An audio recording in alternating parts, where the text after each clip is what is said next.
In 1970, AT&T launched a working video telephone, then priced it at $160 a month to guarantee it failed.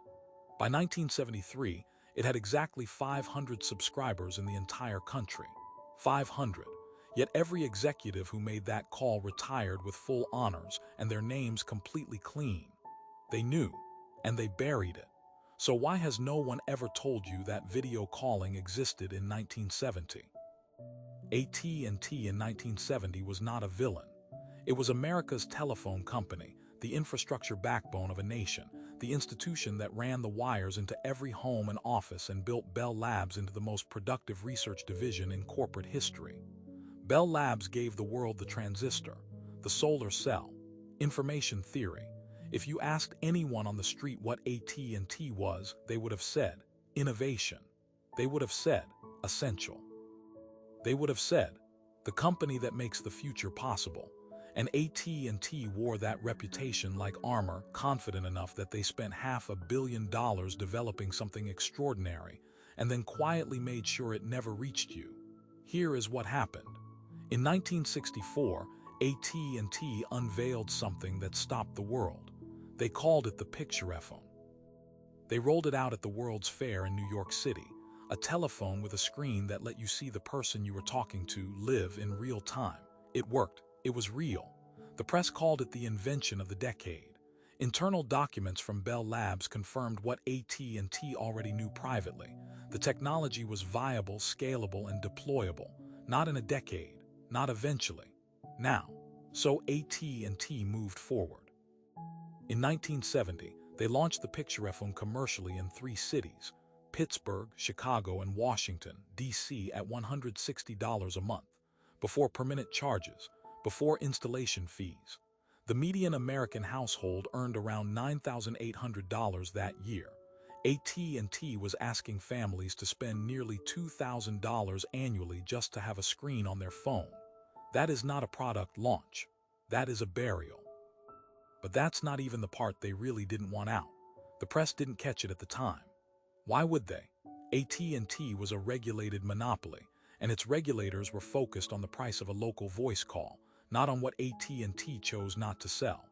The official story, the one AT&T allowed to circulate through the trades and the business press, was that consumers simply weren't ready, that the technology was ahead of its time, that people felt uncomfortable being seen while they talked.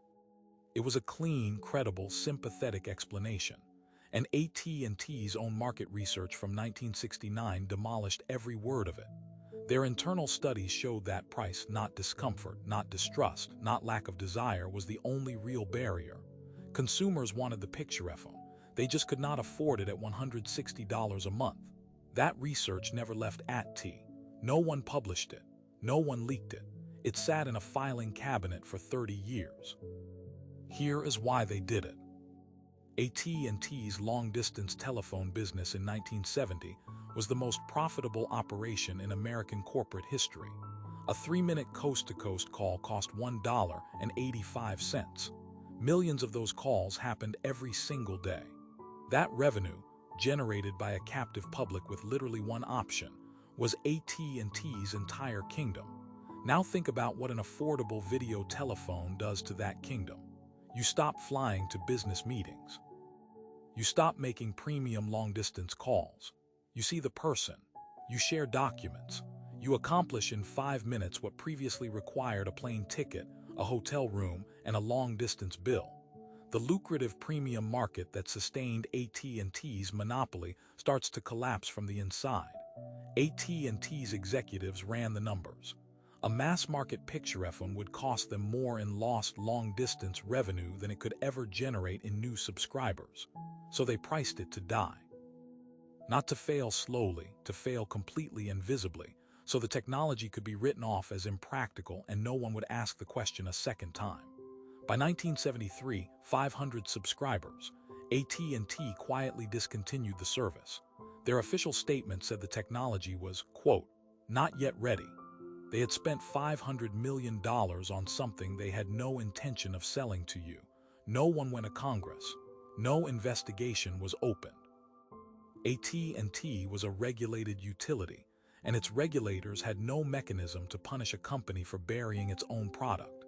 Hakan Ramnaz, AT&T's chairman through most of the Picturephone era, retired in 1972 with full honors. No Senate hearing, no shareholder lawsuit.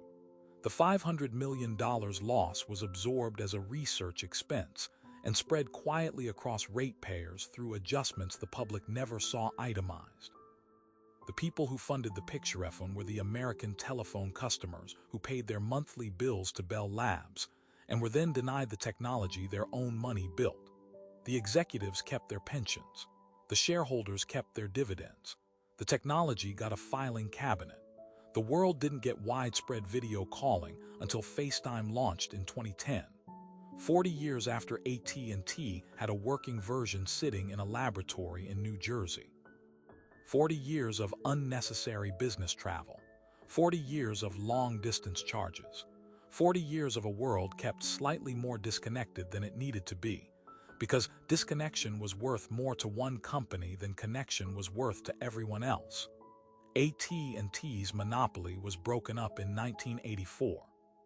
But the question nobody is asking is this: how many technologies exist right now, in some company's filing cabinet, priced to fail by an executive who earns more from the problem than the solution?